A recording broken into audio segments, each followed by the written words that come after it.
If you know your history, then you will know where you are coming from, and in whatever you do, seek wisdom. Knowledge is power. Inugo maka the book Hip Hop and Igbo Culture, authored by Martin Ifeanyichukwu Ekezie Ezannai the First. Metal of there is a great insight in hip hop and Igbo culture. You can get this book or pick it up at a bookshop in St. Teresa's Catholic Church, ONITSHA, or pick it up at Joseph's Bookshop, Book to the Nation, 8 Uguta Road, opposite DMGS ONITSHA. Call 080-3338-2643 or 080-3791-7242. Go to www.amazon.com, search for Hip Hop and Igbo Culture by Martin Ifeanyichukwu Ekezie. For further information on how to get this book, please call 080-3916-7049 or you WhatsApp 080-6579-6599.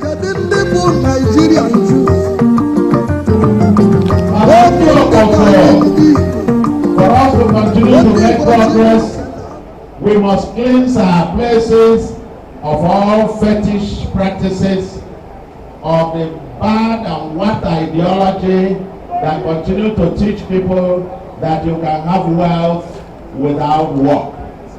The bad and harmful ideology that teaches people that you can have a crown without a cross. Here in Anambra, our progress, our success, historically, is founded on the principles of enterprise, hard work, and integrity. We are trying to go back to the roots, and therefore, all these criminal native doctors who are deceiving our people, sending our people to jail all over the world, deceiving our youths here in Oboko to invade Opiweka, looking for something that they didn't keep. Trying to take something from somebody's pocket. All those native doctors, they are on the run. Are they not? Are there any one of them in Oboko? If there is anyone in Oboko, point to the one and we'll come and take him off. But when there's a man in Oboko, or what was it? Far to go? Far to go?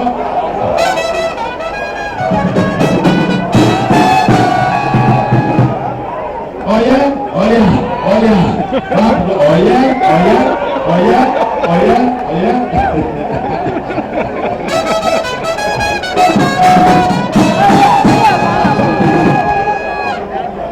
Here we come.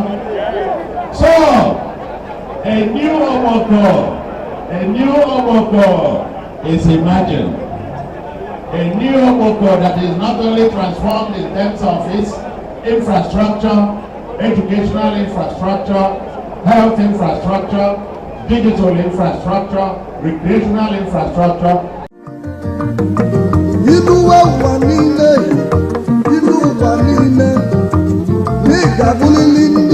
If you know your history, then you will know where you are coming from, and in whatever you do, seek wisdom. Knowledge is power. Inugo maka the book Hip Hop and Igbo Culture, authored by Martin Ifeanyichukwu Ekezie Ezannai the First. Metal of there is a great insight in hip hop and Igbo culture. You can get this book or pick it up at a bookshop in St. Teresa's Catholic Church, ONITSHA, or pick it up at Joseph's Bookshop, Book to the Nation, 8 Uguta Road, opposite DMGS ONITSHA.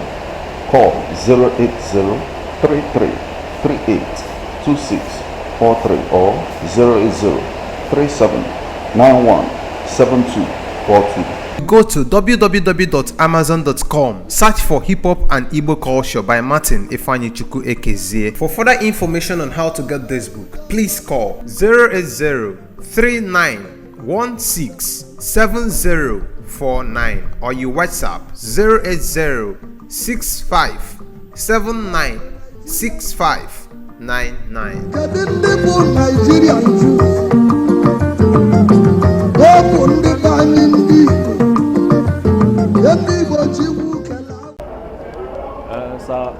For the sake of the audience, once again, can you state together your name so twice you see. Okay. My name is Chief Innocent. Okay. Ezennai and UMUCHU, chairman on the chairman market. Okay. Yes, your leadership in the main market, a lot of people now testify to the good works of what you are doing. And it is because it is falling in line with, you know, the governorship of Governor UMUCHU Soludo in Anambra State. Now, Governor just celebrated his third year anniversary in office, and then a lot of things, so even Mando Boko, a lot of people celebrated him. From this perspective, in what areas could NES celebrate here when it comes to main market? Our dynamic working governor in every market in Anambra State, I'm not main market celebrated earlier. The main market is the heartbeat of the Anambra. Okay. In terms of revenue, in terms of insult in every aspect. Yeah. Our governor, I will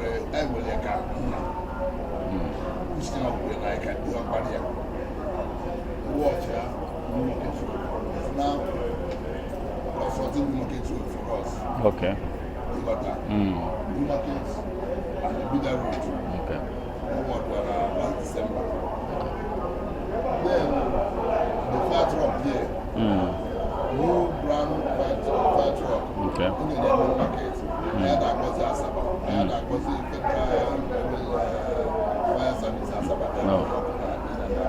Okay. The market. All the market fire truck. Abanyose. In and around here. The same thing to health center. Within these 3 years. Honor as governor. Yeah.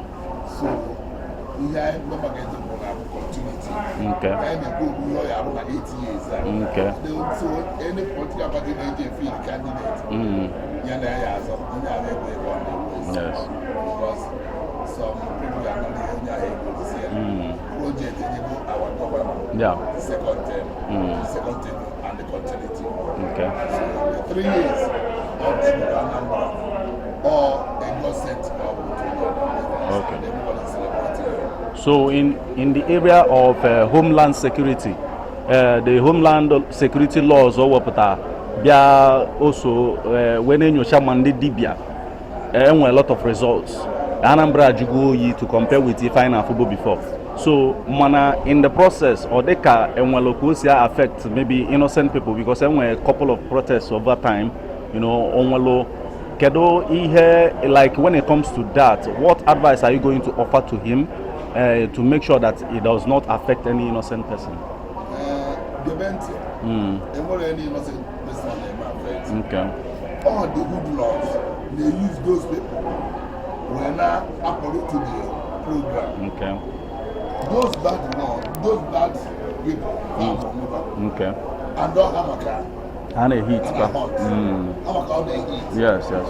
Watch your car, within that 1 or 2 Immediately. Now those bad guys come out, they will take counter, step to negative Things, okay, yes, okay.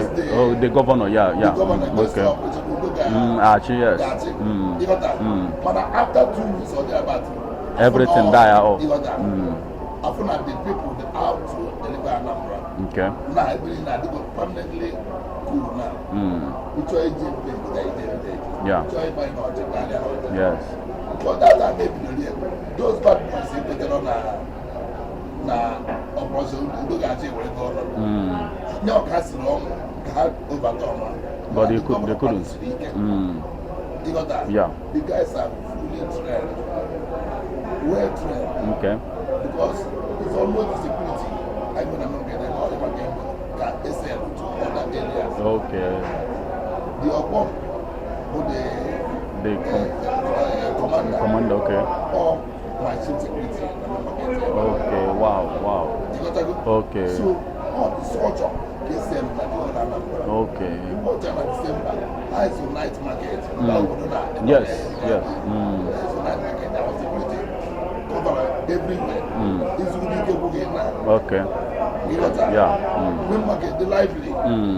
We installed solar solar lights in and around the market, Okay. which our customers will enjoy so well. Okay. Security, and then Oyaka, then the 2 opposite people are now. Okay. Yeah. Being enjoyed by quite by force. Yes. So Anambra, the Anambra, kudos to our Governor. Yes. Yes, ọ na-alụ ọrụ nke ukwuu and ịpụgasịa ụzọ ọ na-alụgasịa ọ na-adịsị very durable. 20 years guarantee all your Anambra. Yes, yes. Ọ na-alụ. Yes. Ọ na-alụ ọrụ nnọọ. Mana abịa na main market, everybody na-attest to ihe ọ na-alụ. Mana everybody na-ekwukwa yes that they are Oliver Twist, that they are looking towards this angle or that angle. Onwe angle ọbọ ndị ọzọ ga-atụkwali aka when it comes to main market. We touched the whole of the problem. Yes, one more, yes. Go to the street. 5 years the street guys lag. Okay, okay. Anambra is a tonic state. And the two Anambra too. Yes. They got that. Omara the problem for Anambra. I go to the all the other. Okay. They were a baby and rugged gas carrier. Yes. I told you. Yes. Now on the not. Yes. With main market go visit in December. I go to go down heaven and forget Flood gas. Inside the market. Watch out the back and how I did go down there. That may get the old go down. Why with your permanent solution in that place. Yeah. As market by Northwich. Okay. And by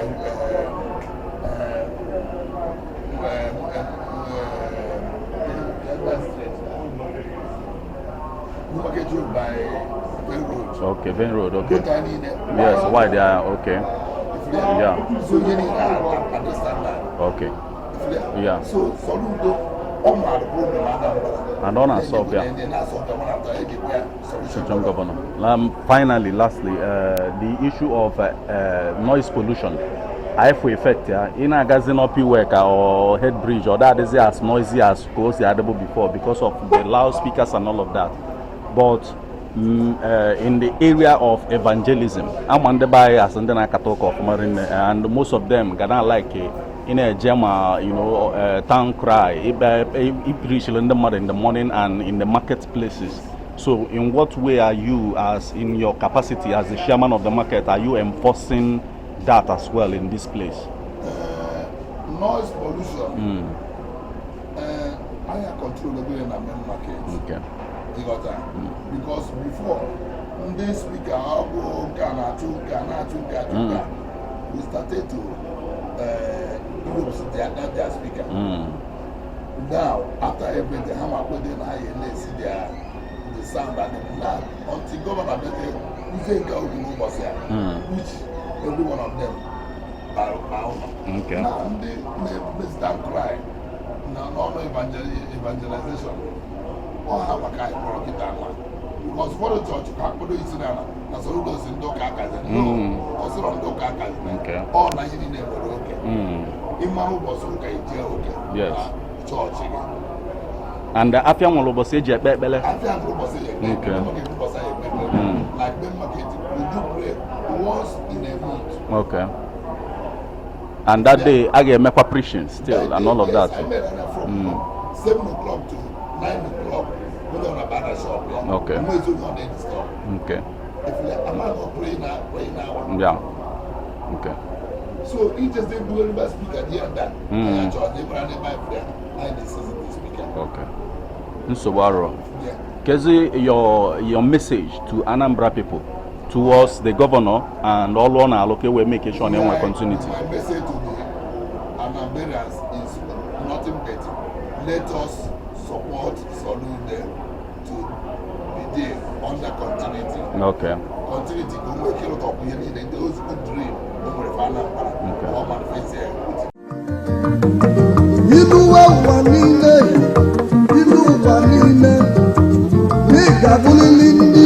If If you know your history, then you will know where you are coming from, and in whatever you do, seek wisdom. Knowledge is power. Inugo maka the book Hip Hop and Igbo Culture, authored by Martin Ifeanyichukwu Ekezie Ezennai the First. Metal of There is a great insight in hip hop and Igbo culture. You can get this book or pick it up at a bookshop in St. Teresa's Catholic Church, Omonya, Or pick it up at Josin Bookshop, Book to the Nation, 8 Uguta Road, opposite DMGS on the shop. Call 080-3338-2643 or 080-3791-7242. Go to www.amazon.com, search for Hip Hop and Igbo Culture by Martin Ifeanyichukwu Ekezie. For further information on how to get this book, please call 080-3916-7049 or you WhatsApp 080-6579-6599. Kedu ndị bụ Nigerian Jews?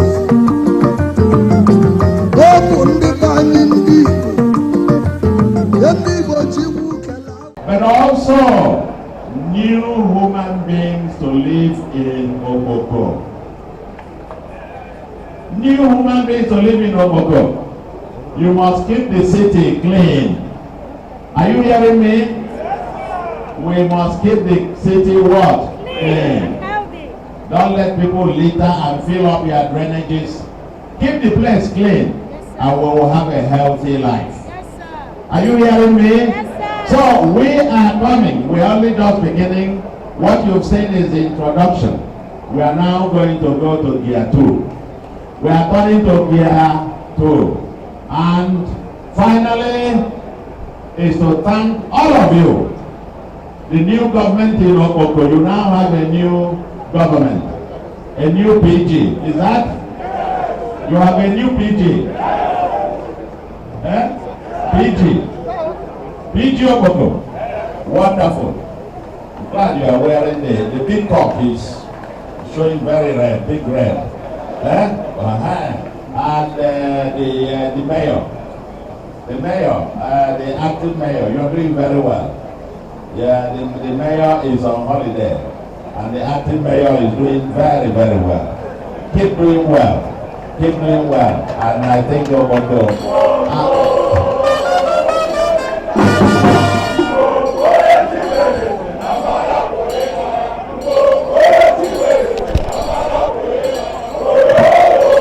Thank you very much. All I can say to you, thank you. Thank you.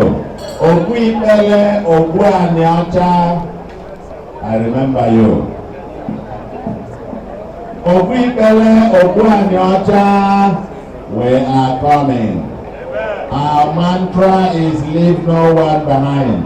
We have connected and continue to connect all the abandoned and neglected parts of Anambra.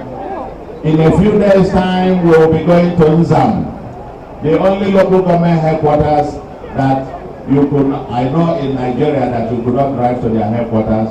Now a road heads to not only Nzam, but also to the local government headquarters. We are breaking that chain. We are touching several parts of Anambra. If we could go from Amansi to Ogo family, or go from Amansi, or go from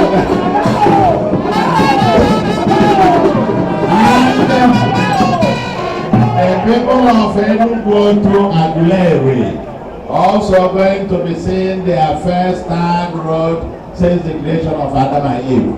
Now we've seen many other parts of Anambra State that have been connected, and I therefore want to assure the people of Ogwipele, Ogwanyocha, help is on the way.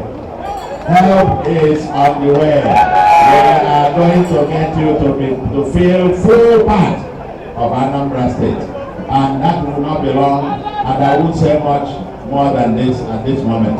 You know that I don't make a promise. I'm not a regular politician. I only say what I will do, and when I say it, I get it done.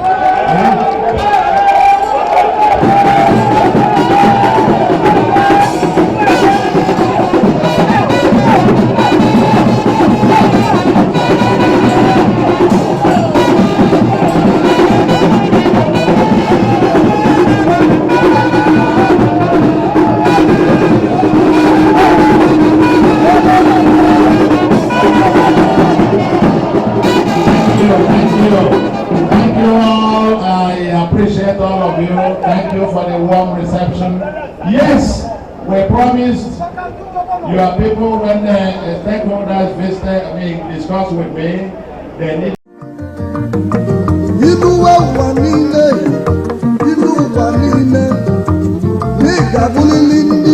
If you know your history, then you will know where you are coming from, and in whatever you do, seek wisdom. Knowledge is power. UMUCHU the book, Hip Hop and Igbo Culture, authored by Martin Ifeanyichukwu Ekezie Ezannai the first. Metal of there is a great insight in hip hop and Igbo culture. You can get this book or pick it up at a bookshop in St. Teresa's Catholic Church, Omonya, or Pick it up at Josin Bookshop, Book to the Nation, 8 Uguta Road, opposite DMGS ONITSHA. Call 080-3338-2643 or 080-3791-7242. go to www.amazon.com, search for Hip Hop and Igbo Culture by Martin Ifeanyichukwu Ekezie. For further information on how to get this book, please call 080-3916-7049 or you WhatsApp 080-6579-6599. Kedu ndị bụ Naịjirịa nju?